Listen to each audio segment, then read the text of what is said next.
Joe, I'm sorry. Joe in Corona is next. Hi, Joe. Hi, Leo. How you doing? I'm well. How are you?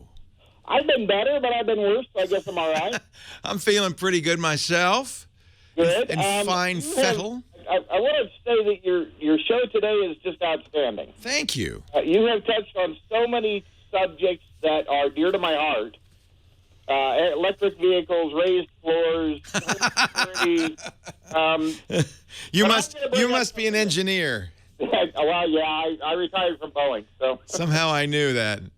Awesome. Nice to meet you. I used to build satellite junk. How fun. We called it that because we'd shoot it into orbit and it would become junk.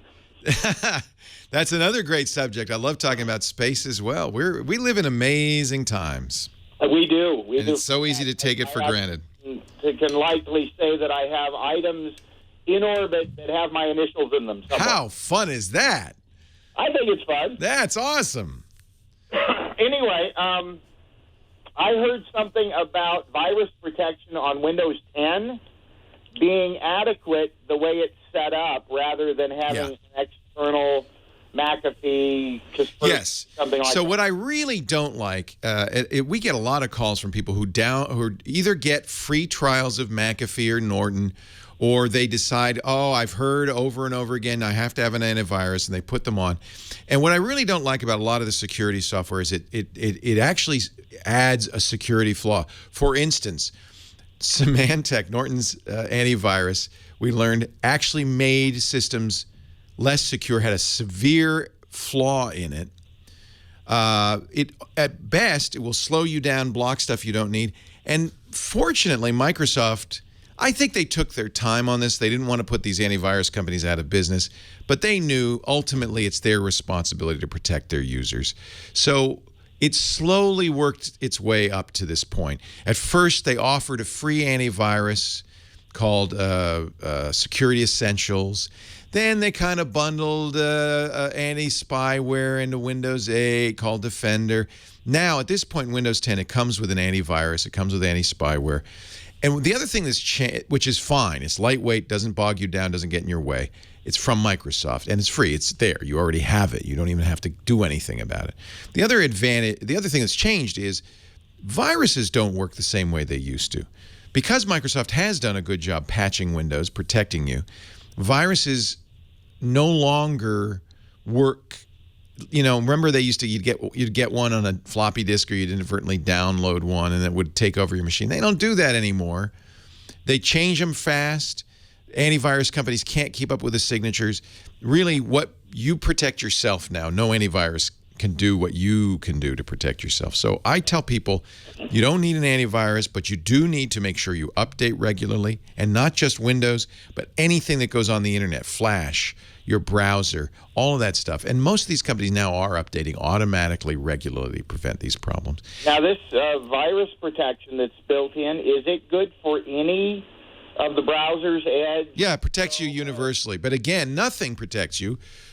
Nothing protects you against your own mistakes. Oh, yeah. Don't click the wrong thing. So, because if it did, and this is why antivirus problems also pose problems, is if it stops you from doing stuff you want to do because it thinks you're doing something dangerous, that's annoying. Yeah, very. and a lot of times they do. I've used Kaspersky for years, and they upgraded from pure to total security. That's where they usually go wrong. Kaspersky, in its simplest form, just scans your disks, and that's pretty harmless. Yeah, and I liked it before that, but when they went to the new stuff, they kind of made it bigger. Yeah, everybody does this. That's what happened to Norton. That's what happened to McAfee.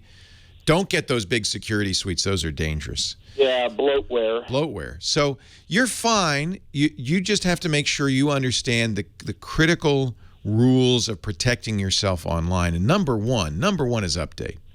Right. You got to keep everything up to date because software has flaws in it, and you got to keep it up to date. Microsoft's done such a good job now. Number two, by the way, do not, and I've said this for years, open email attachments. Do not. There's recently, Microsoft just patched actually Apple just patched a flaw where a malformed image, a TIFF or a bitmap image, sent to a Macintosh machine or iOS could give a bad guy complete access and control of your system. That's insane. And you would say, mostly people would say, oh, well, it's just an image. What harm could it do? But it wasn't the image that was causing the problem. It was in the image when it got played back by the media subsystem on the computer that had a flaw in it. The malware in the image would trigger this flaw. And so this always happens because of attachments. Don't open attachments. And people say, well, if it's from somebody I know, is it safe? No, that's worse because the bad guy's going to pretend to be somebody you know. I had that happen. So don't only open attachments if you expect them, you asked for it. It's, be very careful with attachments. That's, by the way, the #1 way businesses now get bit by ransomware is by an email attached. That's how Sony got bit. I guarantee you, once they dig into the Democratic National Committee hack, it will have been an email. It will have been an email attachment. Yep, no doubt. So you know this. You're an engineer. You know. Well, I'm slowly going out of date. My real expertise in computers was in DOS. Ah, well, there's a lot to be said for simplicity. Oh God, yes, I love it. They just recently released the source code for the Apollo 11 lunar module landing computer. I don't know if you saw this. It was assembly, and of course, as you know, as a satellite designer, the software and chips that have to go into space have a whole. First of all, the chips have to be simpler. They have to be protected against cosmic rays. Sure. And upset. And the software can't have a bug. Because if you can't send somebody out to fix it, I volunteer. That's right. I'll go up. I can fix. It's a one-way trip. Yeah. So simple is celebrated, and it ought to be celebrated in space. We're still sending spacecraft up with fairly old chips in them. Yeah, absolutely. Because we were launching some stuff maybe 5-6 years ago. Yeah. And the maximum memory in our spacecraft control units was, under a meg. Right. Not a liability necessarily, because you're tightly coding. The chip does what you need it to do. You don't send an Intel i7 processor into space. That would be nuts. And that brings me to this is a whole point I've had for years, was the issue with bloatware.